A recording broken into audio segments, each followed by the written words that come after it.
नाज़रीन आदाब। आज मैंने अपनी जुमा की नमाज़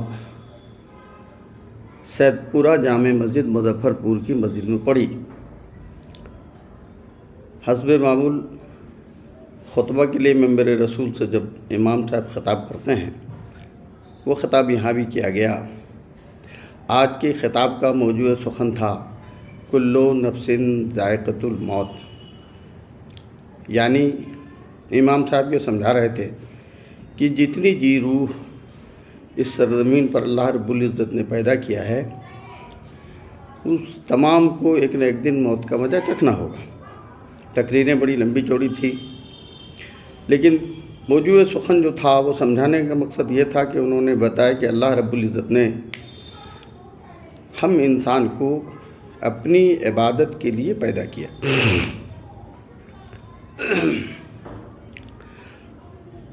दौरान तकरीर उन्होंने बताया कि जब तक आपकी सेहत अच्छी है, आपके पास ठीक ठाक हालात में आप चल रहे हैं, तो जितना हो सके आप इबादत कर लीजिए। वरना कौन देखा है कब किसकी सेहत ख़राब हो जाए, कब किसके पैसे ख़त्म हो जाए, कब किसके हालात देगरगू हो जाए। तो बुरा वक्त आने से पहले नेक नियति के साथ इबादत कर लें। क्यों कि मरने के बाद इंसान अपने नेकी में कोई इजाफ़ा नहीं कर सकता। जो कुछ वो करके गया है नेक काम या बुरा काम, वही उसके साथ जाएगा। हाँ, इमाम साहब ने गुंजाइश बताई कुरान की रोशनी में कि इंसान जब मर जाता है तो उनके जो लवाहिकीन हैं, उनके जो रिश्तेदार हैं, उनके जो बाल बच्चे हैं, उन पर हक़ जाता है मैयत का कि वो चाहें तो अपने मरने वालों के लिए इसाले सवाब कर सकते हैं।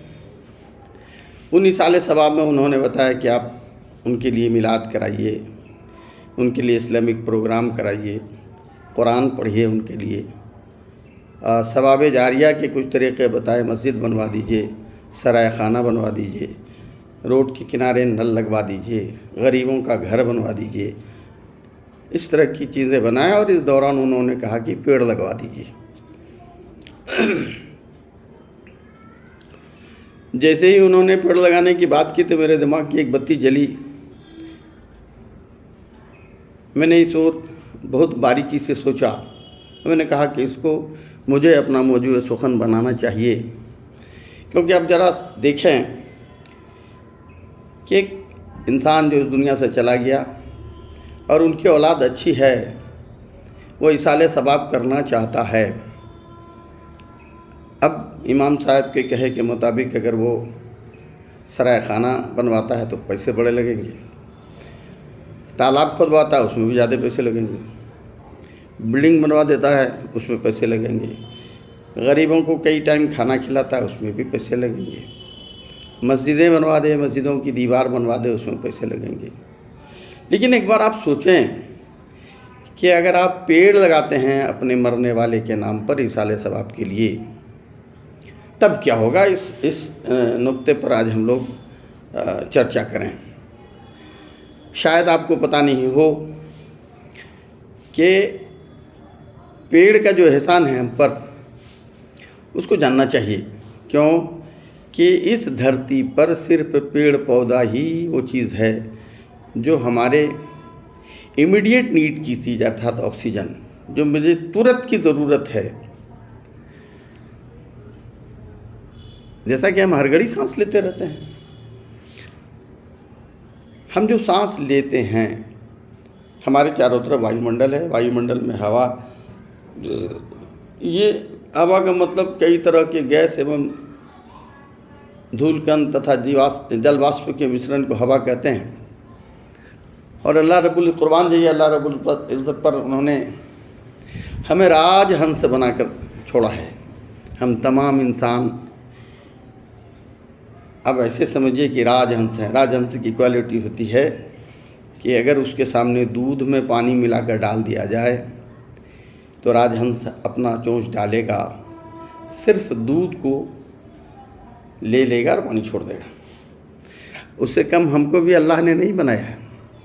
हमारे चारों तरफ वायुमंडल है, वायुमंडल में से हम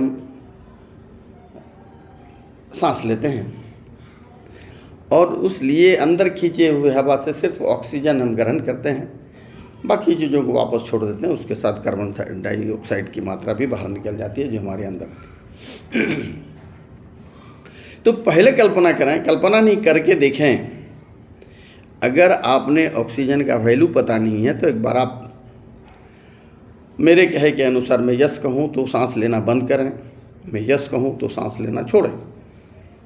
आप जहाँ से भी देख, मैं आपको नहीं देख पाऊँगा कि आप ये कर रहे हैं कि नहीं कर रहे हैं, लेकिन मैं करता हूँ। मैं उम्मीद करता हूँ कि आप मेरे साथ करेंगे। यस,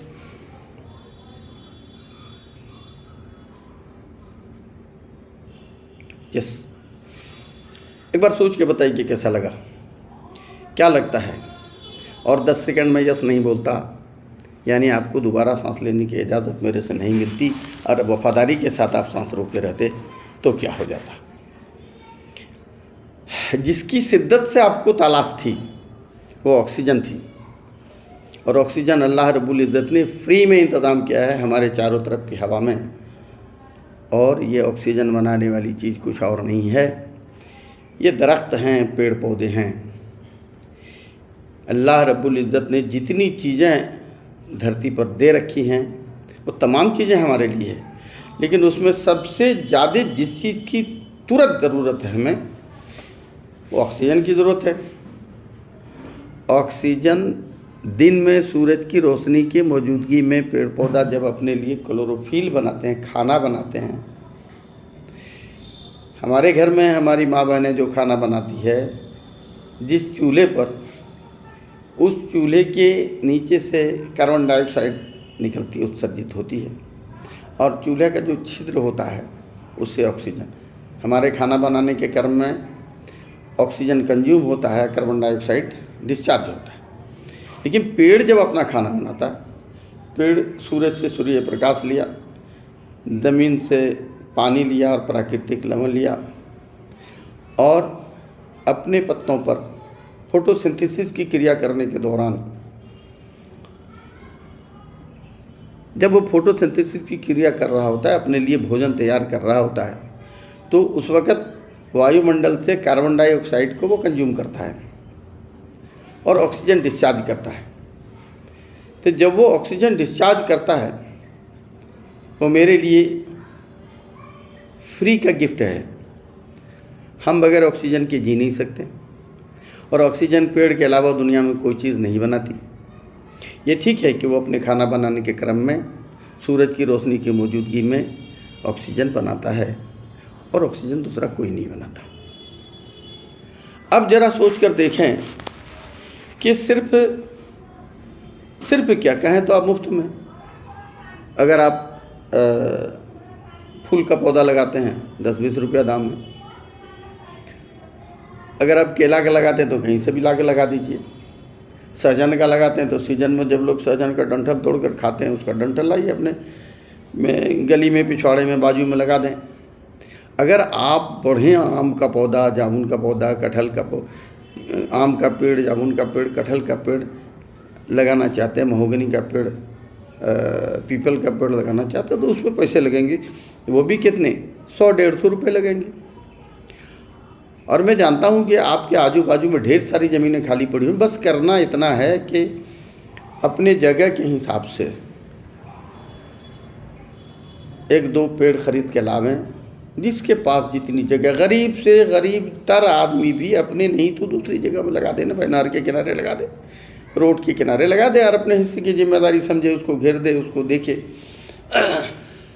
जवाहरलाल नेहरू ने कहा था कि पेड़ वो पुत्र है जिसको सिर्फ 5 साल तक पोसना पड़ता है, उसके बाद पेड़ पूरी ज़िंदगी और आपकी ज़िंदगी के बाद भी आपको पोसेगा, आपके लिए इसाले सवाब का काम करता रहेगा।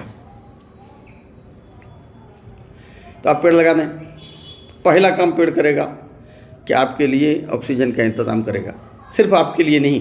आप एक बार सोच के देखें कि ऑक्सीजन की ज़रूरत दुनिया के तमाम इंसानों को है, हरिजन है, ब्राह्मण है, हिंदू है, मुसलमान है, बैकवर्ड है, फॉरवर्ड है, बिला ये सोचे बिना चिंता मनन किए सभी इंसान और दूसरे जानवरों के लिए ये मदद का काम करता है। आप अगर पेड़ लगाकर 5 साल उस पेड़ को पोस पाल कर बड़ा कर देते हैं तो एक बार सोच के देखिए। आप इसाले सवाब के लिए 5 फकीर को खिला देते हैं, एक टाइम खाया, सुबह वो फिर खाली हो जाएगा और आपका क्या ख़त्म हो जाएगा। लेकिन अगर आप एक पेड़ लगाते हैं या एक से ज़्यादा लगावें, हर इंसान लगावें, एक बारी सोच के देखिए कि 5 रुपया फकीर को देना, 5 फकीर को खाना खिला देना, वो बेसी कंटिन्यूअस लाभ देने, फ़ायदा देने वाला कंटिन्यूअस बेनिफिशियल इसाले सवाब होगा कि पेड़ लगाकर पोस पाल कर सुरक्षित रख के उसको बड़ा कर देना। अब आइए देखिए, पेड़ ने क्या किया भाई, हम तमाम लोगों के लिए एकदम इमीडिएट एसेंशियल जो चीज़ है ऑक्सीजन वो दिया। उसके बाद छांव का काम किया। उसके पेड़ से जो पत्तियां गिरेंगी वो हमारी मिट्टी के लिए बेबहा नेमत का काम करती है। वो पत्तियां सड़कर हमारी मिट्टी के लिए जीवाश्म बनती है, कंपोस्ट। पेड़ के जो जड़ हैं, रूट्स, वो हमारी मिट्टियों को पकड़ के रखती है, तेज़ हवा चलने और तेज़ बारिश में कटकर बहने नहीं देती। पेड़ के जो जड़ हैं, पेड़ का काम है ज़मीन के नीचे से पानी और खनिज लवण ग्रहण करना। पानी जहाँ मिले उतना दूर तक पेड़ का जड़ जाएगा और पानी को ऊपर खींचेगा। तो कल के लेक्चर में जो हम बात कर रहे थे कि हमारे भूमिगत जल का तल धीरे धीरे नीचे चला जा रहा है हमरे लापरवाही से, अगर आप पेड़ लगाते हैं तो वो जल तल को भी ऊपर खींचकर मेंटेन रखने में मदद करता है पेड़। फिर किसी न किसी चीज़ का आपने जो पेड़ लगाया है, या तो वो फलदार दरख्त होगा तो उसका फल आपको खाने को मिलेगा, उसकी जो डालियाँ हैं वो जलावन के काम आएंगी, और उसका जो तना है जब आप साफ बूढ़े हो जाएंगे आपका कोई देखने वाला नहीं बचेगा। तो आपने जो 20, 22, 25 साल की उम्र में पेड़ लगाया था वो पेड़ जवान हो जाएगा, तब तक कहेगा मालिक मुझे काटो, मुझे बेचो और इस पैसे से तुम अपनी ज़रूरत को पूरी करो। इतना वफादार दोस्त दुनिया में कोई नहीं सर। क्यों कि जिसके लिए भी आप करेंगे वो रिटर्न देने में कुछ न कुछ टाइम लेता है। दुनिया का वाहिद एक आइटम है, दुनिया की वाहिद चीज़ है पेड़ की, जिस वक़्त आपने उसको ज़मीन में लगाया और पानी डाला और इस नियत से कि ये मेरे पुरखों के लिए, मेरे मरहूमीन के लिए, इसाले सवाब के लिए मैं लगा रहा हूँ, अकाउंटेंसी वहीं से चालू हो जाती है। क्योंकि ऑक्सीजन तो पहले ही से बन रहा था, आपने पानी डाला अपने बाप के नाम पर, माँ के नाम पर, ऑक्सीजन चालू। फिर वो बड़ा होगा, फिर जिस चीज़ का भी फलदार लगाया है वो, या जड़ी बूटी का आपने लगाया है, फल गिरेंगे, लोग के बाल बच्चे लोग उठा कर खाएंगे, वहाँ रूह को तस्कीन मिलेगी, सवाब मिलेगा। आप अपने घर फल तोड़ के ले जाएंगे, अगर आप इस्लामिक नज़रिया के हैं तो 40वां हिस्सा आपको बांटना है, वहाँ भी 40वां हिस्सा बांटेंगे तो जब तक वो पेड़ रहेगा उसके फल 40वां हिस्सा लोग पड़ोस के लोगों को मिलता चला जाएगा, वही साले सवाब है। आपने देखा कि छोटे छोटे जीव जंतु के लिए वो आश्रय हो जाता है, उसका घर हो जाता है, चींटियाँ है, मक्खी है, छोटे छोटे गिरगिट है, इस तरह की जो चीज़ें जंगल में निवास करती हैं उसके लिए वो आश्रय हो जाता है, वहाँ से भी आपको सवाब मिलेगा। जब वो पेड़ मैच्योर्ड हो जाता है, बड़ा हो जाता है, तो आपके लिए फर्नीचर के लिए लकड़ी का इंतज़ाम करता है। अगर औषधीय वृक्ष है तो आप जानकर हैरान हो जाएंगे कि 3 पैथी है मेडिसिन के साथ, एलोपैथी, होम्योपैथी और आयुर्वेद। इस तीनों की 60% मेडिसिन का निर्माण जीव जंतुओं के माध्यम से होता है, जिसका लगभग 90% प्लस दवाएं पेड़ के फल, छाल, जड़, फूल, पत्ती आदियों से तैयार होती है, तो जीवन रक्षक का भी ये काम करेगा। तो इस प्रकार हमने देखा, हमें लगा कि अगर इस हकीकत को पब्लिक तक बताया जाए, तो अगर कोई बेहद गरीब बंदा जिसने आज अपने बाप या माँ को खोया है, अपनों को खोया है, और आज ही शायद जुमा का दिन था, उन्होंने बैठकर नम आँखों से मौलाना की तकरीर सुना कि अगर आपके वालिदैन या वालिदैन में से कोई एक चले गए हैं, अब वो इबादत नहीं कर सकते, नेक काम नहीं कर सकते, उसके लिए आप उनकी औलाद हैं। उसके अंदर में एक जुनून आएगा कि मुझे भी, काश मुझे पैसा होता तो मैं मस्जिद बनवा देता, मुझे पैसा होता तो मैं ट्यूबवेल गलवा देता 2-4 गाँव में, मेरे पास फलाने बाबू की तरह पैसा होता तो मैं तालाब खुदवा देता, मैं सराय खाना बनवा देता।